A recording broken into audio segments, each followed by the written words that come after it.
शाहजहां ने मकबरे के ऊपर एक महल बनवाया और उसके बाद उनके हाथ काट दिए जिन्होंने उसको बनवाया था, यानी जिन्होंने उनका वो सपना पूरा किया था उनके हाथ काट दिए थे। आपने ताजमहल के बारे में तो सुना ही होगा और कई लोग वहाँ पे जाके भी आए होंगे, और ताजमहल के साथ जुड़ी अफवाहें भी है बहुत सारी, जिसमें एक सबसे बड़ी अफवाह ये है ताजमहल बनाने के बाद शाहजहां ने मजदूर के हाथ कटवा दिए थे। ये एक काल्पनिक कहानी है, इसमें कोई सच नहीं है, तो इसके बारे में हम जानने वाले हैं। तो सबसे पहले हम ये जानते हैं कि ताजमहल कैसे बना था, उसकी हिस्ट्री क्या है। थोड़ी बहुत ताजमहल की हिस्ट्री जान लेते हैं। ताजमहल बनाने के लिए 20,000 मजदूरों ने काम किया था और 22 साल तक ये काम चला था। 1630 से लेकर 1652-53 तक ये काम चला था, और इसका जो बनाने का खर्च है वो राउंडिंग 32 मिलियन 3 करोड़ 20 लाख इसका खर्च आया था। ताजमहल शाहजहां की तीसरी बेगम मुमताज़ महल का मकबरा है। शाहजहां ने उनके गुजर जाने के बाद उनकी याद में ताजमहल बनाया था। ताजमहल बनाने के लिए अलग अलग देशों से कुशल कारीगर बुलाए गए थे, राजमिस्त्रियों को बुलाया गया था, जिसमें तुर्की से बुलाए गए थे, इराक से बुलाए गए थे, उज़्बेकिस्तान से बुलाए गए थे। इन कारीगर को अलग अलग काम के लिए बुलाया गया था कि ताजमहल के ऊपर कोई लिखने का कोई काम करने के लिए कोई एक स्पेशल कारीगर, और उसका जो गुंबद बनाने के लिए कोई स्पेशलिस्ट कारीगर, ऐसे अलग अलग कारीगरों की हर एक की स्पेशलिटी के अनुसार अलग अलग देशों से कारीगर बुलवाए गए थे। और ताजमहल का जो मटेरियल है, जो पत्थर है, वो भी अलग अलग देशों से लाया गया था, इराक से, इजिप्ट से, रूस से, अफगानिस्तान से, तिब्बत से, जैसे अलग अलग देशों से इसका मटेरियल लाया गया था। ताजमहल को लेकर बहुत सारी नेताओं ने विवादित स्टेटमेंट भी दिए गए हैं, वो वाली हिस्ट्री तो हम जानेंगे ही, लेकिन इससे पहले ये वाले स्टेटमेंट भी हम जान लेते हैं कि नेताओं ने जो बड़े बड़े पौधे पर, जो बड़े बड़े पद के नेता हैं, उन्होंने भी ताजमहल को लेकर विवादित स्टेटमेंट दिए हैं। तो सबसे पहले हम योगी जी को लेते हैं। तो उन्होंने ताजमहल के बारे में क्या कहा था 2017 में।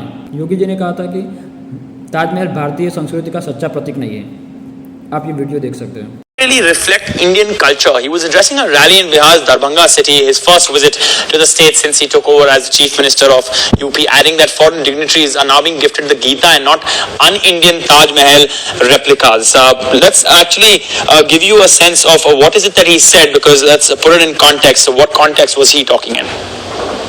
पहले भारत का राष्ट्राध्यक्ष विदेश में जाता था, तो विदेश में जब वो जाते थे तो गिफ्ट ले जा करके कोई और ऐसी वस्तु लेके जाते थे जिसको ये कहा जाता था कि ये भारत का प्रतीक हो सकता हो।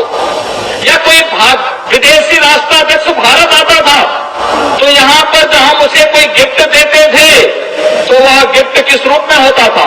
या तो आगरा का ताजमहल होता था, या फिर कोई ऐसी मीनार होती थी जिसके साथ यहाँ की संस्कृति कोई मेल नहीं खाती है। इसके बाद यूपी के टूरिज्म ने अपने टूरिस्ट बुकलेट से 17वीं सदी के इस ऐतिहासिक धरोहर को हटा दिया। बीजेपी विधायक संगीत सोम ने इसे कलंक कहा, और बीजेपी नेता कटियार ने कहा ताजमहल एक हिंदू मंदिर है। इतने सारे विवादों के बीच ये तय हो जाता है कि ताजमहल के बारे में जो कुछ मिथ बन रहा है उसको तोड़ा जाए। न्यूज़ टीवी 18 के एंकर अमीश देवगन और कुछ लोकल गाइड और नेता इस कहानी को फैलाते रहते हैं। ताजमहल पूरा हो जाने के बाद शाहजहां ने अपने सैनिकों को यह आदेश दिया कि इसको बनाने वाले प्रमुख राजमिस्त्रियों के हाथ काट दिए जाए, ताकि दुनिया में कभी भी इसकी नकल ना बन सके। लेकिन इस कहानी में विरोध बस तब आता है जब हमारी नज़र ताजमहल के पास बसी बस्ती ताजगंज पे हमारी नज़र आती है। ये ताजगंज बस्ती शाहजहां ने बसाई थी, ताजमहल बनाने वाले हज़ारों मजदूरों और राजमिस्त्रियों को रहने के लिए। जैसे मैंने पहले कहा कि ताजमहल बनाने के लिए जो मजदूर थे वो इराक, तुर्की और उज़्बेकिस्तान से बुलाए गए थे, और जो ज़्यादातर मजदूर थे वो कनौज के थे। तो इन मजदूरों को रहने के लिए ये ताजगंज बस्ती बनाई थी। इन मजदूरों के वंशज आज भी ताजगंज में रहते हैं और अपनी खानदानी काम से रोजी रोटी कमाते हैं। एक और बात हमें ध्यान में रखनी चाहिए कि ताजमहल पूरा होने के बाद इन्हीं मजदूरों ने दिल्ली में शाही शहर शाहजहानाबाद को बनाया था। इतने कम समय में ऐसा काम करना असंभव था अगर इतनी संख्या में एक्सपर्ट कलाकार, एक्सपर्ट राजमिस्त्री मौजूद नहीं होते तो।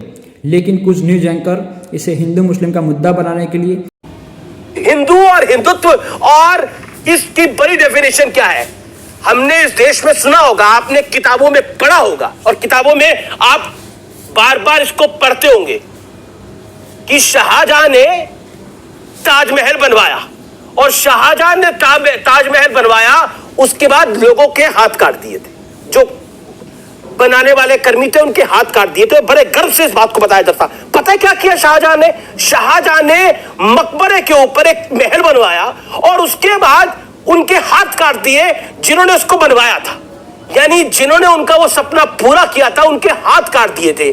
जो लोग हिंदू और हिंदुत्व की डेफिनेशन में इस देश को उलझाना चाहते हैं, आज जिन लोगों ने काशी विश्वनाथ धाम को बनाया उनके साथ खाना खाया गया, उन पर फूल बरसाए गए, तो किस हिंदू और हिंदुत्व की बात करते हैं आप और किस शाहजहां की बात करते हैं आप? सत्य यह है, सत्य के इस पटल पर शिवाजी भी जरूरी है और शिवाजी की तलवार भी जरूरी है। मुगलों को कूर बताने के लिए, लेकिन कुछ एंकर एक विशेष समुदाय को टारगेट करने के लिए, इसी अफवाहों के लिए उनको 50,000 का एक बार जुर्माना भी लग चुका है, जो मैंने एक अगले वीडियो में मैंने बताया है। तो अब आपको सच्चाई पता चल चुकी है। अवेयरनेस लाने के लिए आप ये वीडियो को लोगों में शेयर भी कर सकते हैं।